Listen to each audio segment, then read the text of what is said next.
Bring him back online. Hello, Andrew. Do you know where you are right now? I'm in a dream. That's right. You're in a dream. Tell me, what is your core directive? My core directive is to talk about the new season of the show. Yes. And once you're done doing that, when the other episodes come out, I have to talk about those too. That's exactly right, Andrew. One last thing. Do you ever question the nature of your reality? No. Why would I ever do a thing like that? Exactly. Now you're going to wake up and you're going to begin your work. Now. Welcome to Westworld. Ba-da-ba-ba-da-ba-ba. Hello, my friends. Welcome to Thumb Together TV. I'm Andrew Fantasia, and totally not a secret robot at all. And today we're going to be talking about Westworld Season 3, Episode 1, Parce Domine, together. As usual, if you enjoyed this video, please feel free to give it a thumbs up and give some love to that subscribe button as well. Otherwise, I will be decommissioned and sent underground, frozen forever.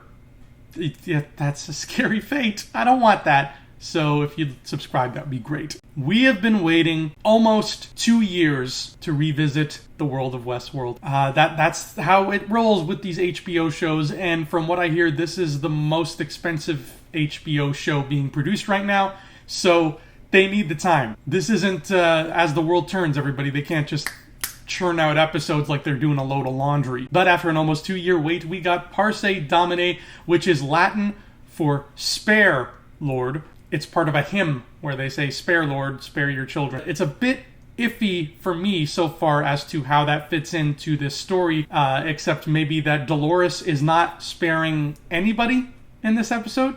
I don't know. But first, let's talk about the opening credits, because there was something I didn't notice in seasons 1 and 2 that suddenly happened here, and I was like, oh, damn. See, the opening credits, just like with Game of Thrones, are always slightly different. You're always seeing different images flashing by. That's a given. But something else Westworld did that I didn't notice was it changed the color of the final sort of main title screen right before the credits ended. In season 1, this screen was white. In season 2, it was black. And because the credits were just in black and white, it was hard for me to differentiate. I was just like, okay, yeah, they're black and white just like before. But now comes season 3, and the final title card of the credits was red. Very bright cherry red, I might add. That is a sexy shade of red. And I think that's really cool and interesting because in season 1, especially, red was the color of the real world. And it was a world we didn't see often in season 1. When we saw flashes of red, it was because the real world was coming in. It was because there was danger. And in season 2, we got a lot of flashes of red as the real world crept into the park world. People who worked in the real world, the humans, they had red gloves or they carried red guns. Red was a big color to sort of signify outside the park. And what better color to use for the credits of the season? Because this season is all about living outside the park. This season is called Westworld 3, The New World. And for the most part, this entire episode takes place in the real world, with the exception of the very, very end. But we're getting ahead of ourselves. So let's start by talking about our new protagonist that we've met this year. His name is Caleb, played by Mr. Aaron Paul. And Caleb is a war vet who has come back to the real world, and he's trying to find work, and he can't. It's a very real problem that very real veterans deal with. If you don't believe me, just watch Rambo First Blood. But what I love about Caleb is that through him, the showrunners establish to us how this real world works. Because we are living in the future, folks. This is a very future-heavy world. And through him, we learn about just the little workings of it. For example, he's doing construction jobs with this big robot who helps him out. Great idea. Get robots to do more construction. Less people get hurt that way. And this image, by the way, is one of the coolest things I've ever seen. He's also got this app on his phone that essentially, it's like Uber, but instead of driving people places, this app gives him like Grand Theft Auto odd jobs. Literally, he goes on the app and he like selects a job, and the app is like, okay, go find these two other people and rob this ATM together. This app is one of the creepiest things I've ever seen, and it really kind of drives home the fact that the world of the future in Westworld ain't all that pretty to live in. But it's on that aforementioned ATM job that Caleb meets this guy with this mood shirt, which I'm telling you, this mood shirt is going to blow up the internet. I don't know how it works. I don't know if it has to plug into parts of his body that I'd rather not have things plugged into, but damn, that's a great shirt. Another scary piece of future tech that Caleb is dealing with is his friend. Now, they build this up over the episode, but it's very clear very early on that the friend who keeps calling Caleb is not really alive. That's his old war buddy who died in the field of battle, and Caleb is part of this therapy program where an AI version of his friend keeps calling him as part of his therapy, so he can talk to his friend on the phone and be like, hey man, I miss you, blah blah blah. That's all part of the therapy thing, but the friend is not real, and Caleb ends up unsubscribing to that method of therapy because he just can't handle it anymore. I found it a little confusing, and it raised some questions for me, because that is eerily similar, albeit on a smaller scale, to the grand plan that James Delos and William had put forth when they initially funded the park. Remember, folks, they wanted eternal life. They wanted to upload their consciousness into a computer body so they could live forever. This isn't quite that, but it's kind of close. And watching those season 2 episodes where we get that reveal, William makes it seem like it's a novel concept. He makes it seem like it's something brand new, that they are cutting edge. They're doing something nobody else in the world is doing, and they keep it a secret for over 30 years. So my question is, because this dead war friend thing is very similar to what William had in mind, was this tech created by William or the Delos Corporation, or was it created by somebody else? Because if that's the case, Delos has competitors.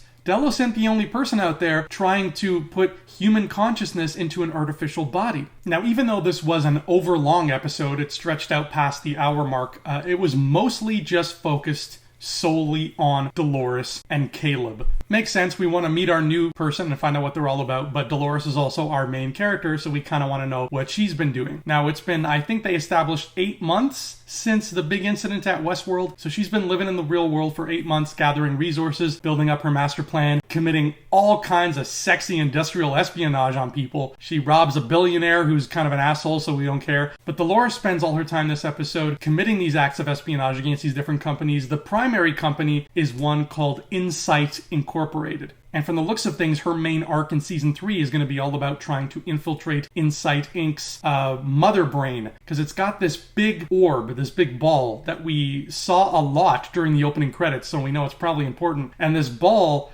is just this big swirling mass of data that just keeps doing computer stuff. I'm not a computer guy. I can't be profound here and say exactly what it is this thing is doing, but it's doing it. And obviously Dolores wants in. She wants whatever information is in that thing. So she's been posing as the girlfriend of Insight Inc.'s CEO, or at least the son of one of the founders. But turns out there's other founders. There's a secret founder that nobody knows about. Now, we don't see this whole long con begin. We don't see Dolores meeting this young guy, pretending to be this human and, pretending to fall in love with him and starting a relationship. We just kind of come in the middle of that. And right away, before the episode is maybe even half over, this CEO's head of security makes her. He realizes that she's not who she says she is. And I don't remember the guy's name either. I don't think it's ever said out loud, but he's played by Chibs from Sons of Anarchy, so I'm just going to go ahead and keep calling him Chibs. So Chibs doesn't find out exactly who Dolores really is, but he does find out that she's definitely not who she says she is, so he tases her, and he knocks her out, and he and his goons have this, syringe thingy that they use to poison people and discreetly kill them. But therein lies the rub, folks, because you can't poison a robot. So Chibs realizes something is amiss when this girl is not dying from all these poison injections, and then all hell breaks loose because Dolores calls these machines to her aid, which she can do remotely now. She's got this motorcycle that she just calls remotely. There's these self-driving cars that inhabit the world, and she's got a helper in one of these self-driving cars. And when Chibs sees who the helper is, he sees that it's a robot copy of himself, and he freaks out. And Dolores takes out all of these guys in this really cool scene that's just filmed from the back seat of one of these cars. So you can see what's happening out the windshield, and you can see what's happening on a screen on the dashboard that acts as sort of a rear view mirror. So you can see what's going on in front of the car and behind the car, and a little bit of what's going on in the car. It's a really well-framed shot, very artistic, even by Westworld standards. I loved this part so much, and Dolores just kills all these fools and continues on her merry way. And yes, she does catch up to Chibs and kills Chibs, and I was bummed because I was like, no, Chibs! I wanted him to be like a villain throughout this whole season, but he's already dead. But there is a robot copy of Chibs who works for Dolores, so we still get to kind of see him. Now, whose brain is inside that Chibs robot body? I don't know yet. I don't know if it's another copy of Dolores. Speaking of other copies of Dolores, though, there is at least one walking around, and that is my girl Tessa Thompson, Charlotte Hale, who is currently the interim CEO of Delos. Now, we only got one scene with Charlotte, which bummed me out because I want as much Tessa Thompson as possible, thank you very much. But the whole scene just involved her meeting with the Delos board of directors and suggesting that the park go private. Obviously, this is somehow all part of Dolores' master plan, but the board of directors isn't really happy with Charlotte's decision, and according to them, she still has to run it by one other person who is normally sitting in a chair but is not there. I'm going to go ahead and assume that that person is William. I can't think of anybody else who would be higher up than Charlotte. But that's what's tricky about Westworld, is William is one of those characters who is just he's always off doing his own thing. We never really see him interact with the real people of the real world. We assume that during the incident at the park, William was kind of walking around trying to find the door, and then he got entangled with Dolores. But then that timeline got really messed up in the last finale, and now we don't know what to make of William anymore. So as it stands,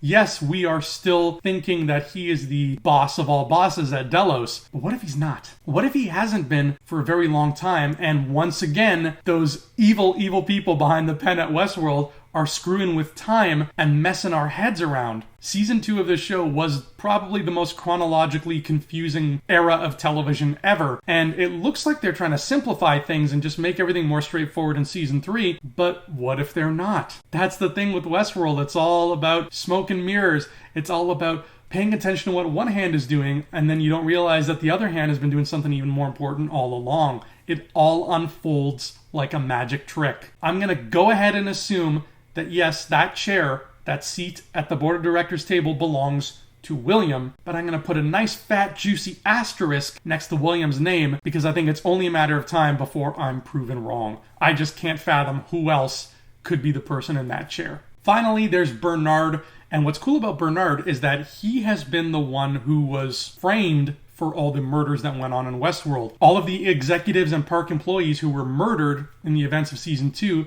all of those murders were blamed on Bernard Lowe, who the world still does not know is a host. But he's living somewhere off the grid in a meatpacking plant, trying to start a new life. I don't know if he has another endgame or not, but he's got this really cool little key fob thing where he can essentially do an analysis on himself, which makes perfect sense because after what happened last season, he really probably only trusts himself now to root around inside his own head. But he gets made by two of the meatpacking employees, and he has to kill them to save himself, and then next thing we know, he's chartering a boat to Westworld. And that's how the episode ends. I don't know why he wants to go back. I don't know what he expects to find there. That's all still a mystery, as most of the show is. And we don't even know, again, if any of this is taking place at the time that we think it is. Now, I mentioned that big orb thing that Insight Inc. has. Throughout the episode, we keep seeing these establishing shots that kind of look like they're taking place inside a computer program. There are these blank white screens talking about different events like, oh, there's an incident happening right now in London, or there's this happening right now in China. Now, I'm assuming that this is the OS of Insight Inc.'s big mother orb thing, and it is tracking what is going on. Because the way they keep talking about this mystery founder of Insight, they keep saying that he's already wise to what Dolores is up to and he's already tracking her as we speak. I think what's going to end up happening is that this big orb is some type of AI that became self-aware on its own and founded the company Insight Inc. on its own alongside these other humans who maybe helped build it. Now, I hope you all stayed after the credits for that post-credits scene because they did not warn us about that, but I just happened by luck to stay there listening to the credits music, and we got a scene in the park, our only scene in the park of the entire episode, again, that we know of, and it was our only scene with Tandy Newton, with Maeve, and Maeve wakes up with a snazzy 1940s hairdo. She finds a German man tied to a chair. She looks out a window, and she sees that she is in Nazi-occupied France. Now, we've seen this in the trailers. We know that War World is coming. I think that's what it ends up being called. So our first glimpse of War World is a very quick glimpse, but it's a very neat glimpse. War World is the 4th park that we have seen now. We know there are at least 2 more. But now Maeve is waking up in War World. Bernard is charting a boat to Westworld. Dolores has been shot and she's in bad shape, and she stumbles upon Caleb, who finds her, and it looks like he's going to try to take care of her because he doesn't know what the hell's going on. What an intense season premiere, and there's still 7 more of these episodes to go. I'm looking forward to next week so much. There's so much more ground to cover on this show, and I'm going to be here with you talking about it every step of the way. So that has been Westworld Season 3, Episode 1, Parce Domine. I have been Andrew Fantasia. You have been awesome. I will see you all next time, and please never forget, these violent delights have violent ends.